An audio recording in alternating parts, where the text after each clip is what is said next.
नमस्कार, मैं हूं कुमार गजेंद्र। जनपद ऑन द स्पॉट में आपका स्वागत है। हमारे एक दूसरे social media platform podcast with Kumar Gajendra में भी आपका स्वागत है, जहां आप हमें सुन सकते हैं। शराब घोटाले से जुड़े जमानत के मामले में अरविंद केजरीवाल की मुश्किलें बढ़ने जा रही हैं। बहुत जल्दी अरविंद केजरीवाल के लिए टेंशन एक नई क्रिएट होने वाली है, क्योंकि हाई कोर्ट में अब यह मामला पहुंच चुका है। हम आपको ये खबर पूरी विस्तार से आगे बताएं, इससे पहले आप समझ लीजिए कि अरविंद केजरीवाल अब किसी भी सदन के सदस्य नहीं है, यानी कि अब वो चुनाव हारने के बाद विधायक भी नहीं है। राज्यसभा में अभी तक वो उनके जाने का कोई रास्ता दिखाई दे नहीं रहा है, क्योंकि उनके दो चिंटुओं ने मना कर दिया है राज्यसभा की सीट छोड़ने से। ऐसे में अरविंद केजरीवाल भागकर पंजाब पहुंचे हैं और पंजाब में कोई रास्ता तलाश रहे विपासना के बहाने। लेकिन इसी बीच आप ये समझिए क्यों भाग रहे हैं अरविंद केजरीवाल। दरअसल इसलिए भाग रहे हैं कि अगर किसी सदन का सदस्य बनने से पहले ईडी या सीबीआई ने अरविंद केजरीवाल को अगर गिरफ्तार कर लिया तो उनके नाम के आगे वो टैग नहीं लगेगा जिसमें उन्हें वीवीआईपी जो फैसिलिटीज हैं तिहाड़ जेल के अंदर वो मिलेंगी।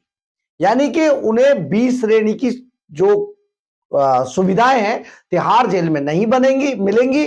और अरविंद केजरीवाल को कहीं ऐसा ना हो, यह भी डर है कि सीबीआई या ईडी के लोग कहीं उनकी दुर्गति कर दें। ये बहुत ज्यादा डरे हुए हैं अरविंद केजरीवाल, क्योंकि इससे पहले भी उन्होंने इस तरीके की चीजें की थी कि जो एसीपी था उससे वो डरने लगे थे, कहीं उन्हें भी बगल में दबा के, जैसे वो मनीष सिसोदिया को दबा के ले गए थे तो वो डर गए थे। उन्होंने कहा इसको हटा दीजिए मेरे उससे, मैं नहीं, इसके साथ नहीं जाऊंगा, क्योंकि उस वक्त वो मुख्यमंत्री दिल्ली के थे। अब वो किसी सदन के सदस्य नहीं है, जनता ने उनको नकार दिया है। अरविंद केजरीवाल सड़क पे आ चुके हैं। आज एक पार्टी के केवल संयोजक के अलावा वो सड़क छाप आदमी है। तो ऐसे में अरविंद केजरीवाल, जब उनके पास कोई संवैधानिक पद है ही नहीं, तो ऐसे में एजेंसियां उनके साथ क्या दुर्व्यवहार करेंगी, किस तरीके का व्यवहार करेंगी, ये कोई नहीं जानता है। अरविंद केजरीवाल बेहद डरे हुए हैं। और आपको यह भी बता देते हैं, जिस आईफोन को खोलने के लिए अरविंद केजरीवाल ने वो कोड नहीं बताया था, वो भी अरविंद केजरीवाल को अब ये मुश्किलों में डाल सकता है। यानी कि कहीं ऐसा ना हो कि उस कोड को अब ईडी या सीबीआई की टीम खुलवा ले। तो आपको यह जानकर बड़ी हैरानी होगी कि जिस शराब घोटाले के मनी लॉन्ड्रिंग मामले में अरविंद केजरीवाल आरोपी हैं, उसकी जमानत के खिलाफ, अरविंद केजरीवाल की जमानत के खिलाफ ईडी हाई कोर्ट पहुंच गई है।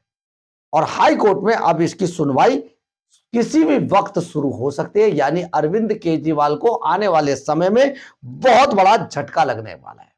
दरअसल दिल्ली शराब घोटाले से जुड़े मनी लॉन्ड्रिंग के मामले में पूर्व मुख्यमंत्री अरविंद केजरीवाल की जमानत को चुनौती देने वाली ईडी की याचिका पर दिल्ली हाई कोर्ट में सुनवाई होनी शुरू होने वाली है।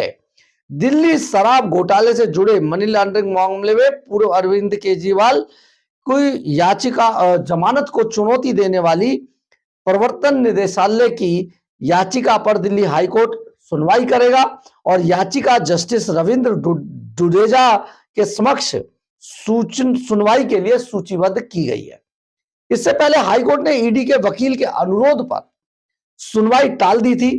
अरविंद केजरीवाल की वकील की दलील है कि उनकी जमानत जारी रखी जानी चाहिए, क्योंकि मनी लॉन्ड्रिंग से जुड़े मामले में सभी आरोपियों को पहले ही जमानत मिल चुकी है।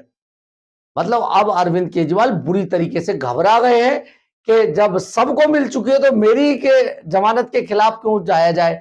लेकिन क्योंकि अरविंद केजरीवाल सबसे बड़े साजिशकर्ता और शराब घोटाले के सबसे बड़े वो व्यक्ति हैं जिन्होंने सबसे ज्यादा फायदा उठाया, 42 करोड़ रुपया गोवा चुनाव में भेजा और अपने सभी लोगों को इस्तेमाल करके हवाला से लेके सारे नेटवर्क का इस्तेमाल अरविंद केजरीवाल ने किया था। हालांकि इसमें एक बड़ा पेच यह है कि किसी भी फाइल पर अरविंद केजरीवाल के सिग्नेचर नहीं है, लेकिन यह बात बाद में जब कोर्ट के अंदर डिसीजन होने लगेगा तब सामने आएगी। फिलहाल अरविंद केजरीवाल सबसे बड़े आरोपी के तौर पर इस मामले में जाने जाते हैं और साथ ही उनके सबसे करीबी रहे एक समय पर। ये हम इसलिए कह रहे हैं कि अब वो करीबी नहीं है। मनीष सिसोदिया जिनको के चाचा नेहरू की तर्ज पर मनीष चाचा कहलवाने की कोशिश की गई, कट्टर ईमानदार व्यक्ति जो सबसे भ्रष्ट निकला मनीष सिसोदिया, एक और भारत रत्न वाले सत्येंद्र जैन, ये इसके अलावा एक राज्यसभा के सांसद संजय सिंह, ये भी तिहाड़ जेल में इनके साथी रहे हैं। अब आप यहां पर ये सोचिए कि अरविंद केजरीवाल, अब ये सभी लोग बाहर हैं और सिर्फ ईडी ने अरविंद केजरीवाल की जमानत को चुनौती देने वाली याचिका दायर किया हाई कोर्ट के अंदर। दरअसल 20 जून 2024 को ट्रायल कोर्ट ने अरविंद केजरीवाल को जमानत दे दी थी, जिसे हाई कोर्ट ने भी बहाल रखा था। ईडी ने पिछले साल 21 मार्च को केजरीवाल को गिरफ्तार किया था। इसके बाद भ्रष्टाचार के मामले में सीबीआई ने भी पिछले साल 26 जुलाई को पूर्व मुख्यमंत्री अरविंद केजरीवाल को गिरफ्तार कर लिया था।